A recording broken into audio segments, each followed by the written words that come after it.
We're going to have some fun in this tutorial. We're going to work with delay and echo effects. If you want to follow along, go get these two files. The Four Voices spread is inside the working files demo files. Four Voices spread right there. And the Gettysburg one would be inside working files narrations right there. All right.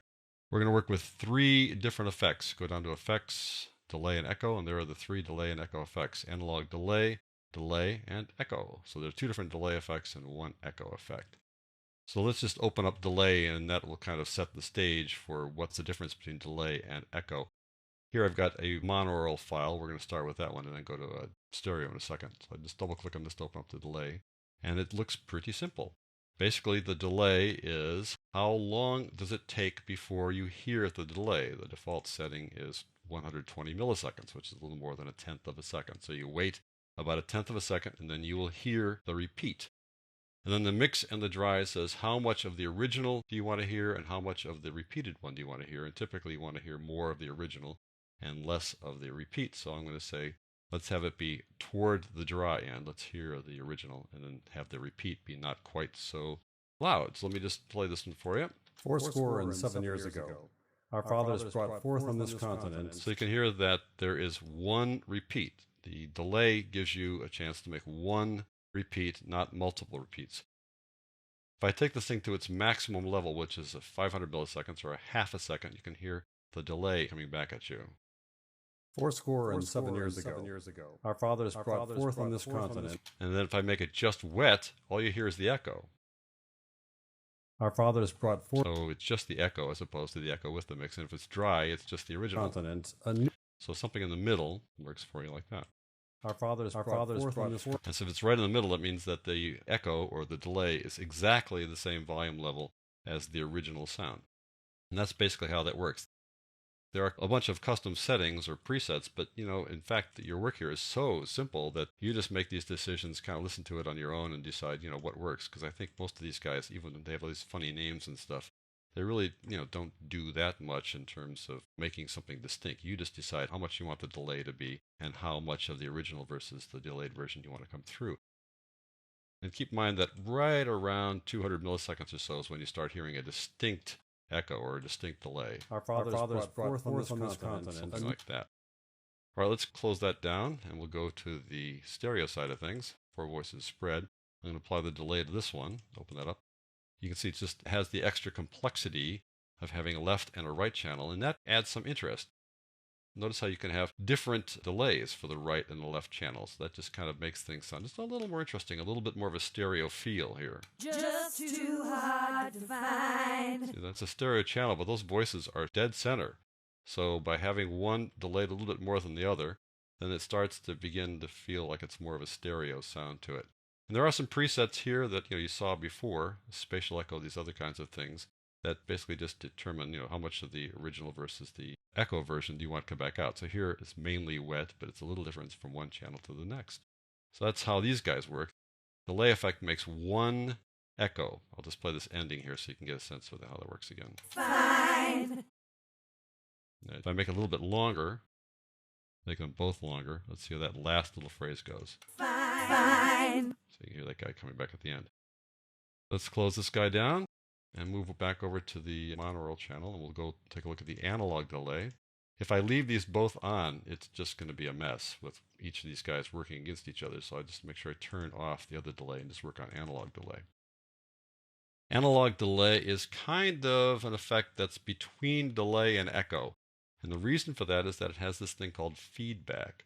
What feedback does is it lets you gradually fade out the delay such that it plays once, but then it'll play again with a reduced volume level depending on what feedback level you choose. If you choose a feedback of 100, that means that the delay will be exactly equal in volume to the original and will keep on repeating at a 100% volume level, which, by the way, gets really loud after a while. So you got to be careful when you start venturing toward 100 when you do feedback. So I'll give you a sense of how this works. I'll put it down to around 25 here, and we'll play back this little clip. Fourscore and 7 years ago. And to hear really how it works, I'll just let it fade off at the end here. Created equal. So you kind of repeats a couple of times. I'll put it up to 50%. You get a chance to hear a little bit more there. Created equal. And you hear that it probably could have kept on going. Created equal. Probably, it could have gone past the ending there. And this happens a lot when you work with effects that have delays or echoes in them. You want the echo to really fade out, to decay properly, and you may not have enough room at the end of a file to do that. So if that's the case, just go to Insert Some Silence, and the Insert Silence command is inside the Edit menu. Edit, Insert Silence, and you can pick the amount of time you want to insert. Well, I'll just say we'll insert, let's say 5 seconds, like so. Click OK. That puts us 5 seconds of silence at the end. So now if I want the delay to continue, and I'll actually erase a little bit more to make it more obvious. And we'll kind of put these two guys in the middle to see how that works, and see how this works now. All men are created equal. So you can see that it decays, and it took several seconds to decay, so it's good to add the silence to allow that to happen. The other characteristic of the analog delay, as opposed to delay in addition to the feedback, is that you have this mode.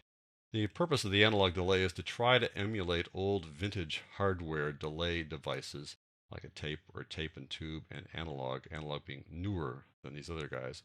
And the emulation is, here we are digitally trying to emulate something that's not digital, so how well will that work? Well, I think tape and tape tube are very similar, and analog is more mid-range, kind of pushes out the mid-range. So I'm just going to play through this and click on these guys as you go through, and you determine whether you hear any differences. Let's get started with that. I'm going to reduce the feedback to something more manageable, like down here. Let's just see how that sounds. So I'm going to go tape, tape tube, and then analog. Fourscore and 7 years ago, our fathers brought forth on this continent a new nation, conceived in liberty, and dedicated. I think you can see that analog is distinctly different than these two guys, but these two guys are very similar. I'm not sure that one or the other makes that much difference. There are a number of custom effects here that really do make a difference in this case, and they can be kind of loud and kind of pushing out at you, or like canyon echoes. If you look at it, you see that the dry out is 100 and the wet out is 50, so you get the original for sure and a lot of the echo, and the delay is almost a full second delay, and the feedback is pretty high. Let's hear how that sounds. Fourscore and 7 years ago, our fathers brought forth on this continent a new nation. So that canyon is pretty wide. It takes almost a second for you to hear your sound coming back at you. So the presets can be fun to try out. It's worth doing that. And finally, this little trash thing down here gives a kind of a distorted feel to it, just to make it a little bit warmer. I'll just play this back under, let's say, the default settings. I'll try the trash setting and adjust that as we go along. Fourscore and 7 years ago, our fathers brought forth on this continent a new nation, conceived in liberty. The difference is pretty subtle, but it just kind of adds a little bit of warmth as you get toward the high end there. Let's switch over to the stereo signal. So I'll go back to the 4 voices and look at analog delay for this one. Turn off delay to make sure we don't have them beating up on each other. And it's very similar, but this lets you spread the sound to give it a greater kind of stereo feel to it. So I'll try to change the spread as we go along here and see how that sounds. You're just too hard to find. Just too hard to find. Just too hard to find. Just gives it a little more breadth as you spread it out to 200 like that as opposed to 0. So that's the analog delay. Let's move on to the echo effect. Go back to our monaural channel thing here and go back to echo. I've got a bunch of silence there now, so that's why there's that big space there. Remember that? Click on echo, turn off the analog delay. Echo is like one step up from delay. Delay, remember, was delay time and echo level, or mix. Echo level is like mix, dry and wet. Then here's that feedback, which lets you determine how much decay happens with each repeat. So this is just essentially the analog delay without a lot of features to it. It just lets you determine how much feedback is going to happen as you go down the line. But the cool feature that's in here that's not inside analog delay is the successive echo equalization. This allows you to determine, what the pitch will be for the returning sound. Typically, echoes tend to be kind of trebly. They tend to be up here someplace. I'll just raise these guys a little bit, and this would be a typical echo. Fourscore and 7 years ago, our father. The echo tends to be toward the treble end. I kind of overdid it there just a bit, but that's how that works.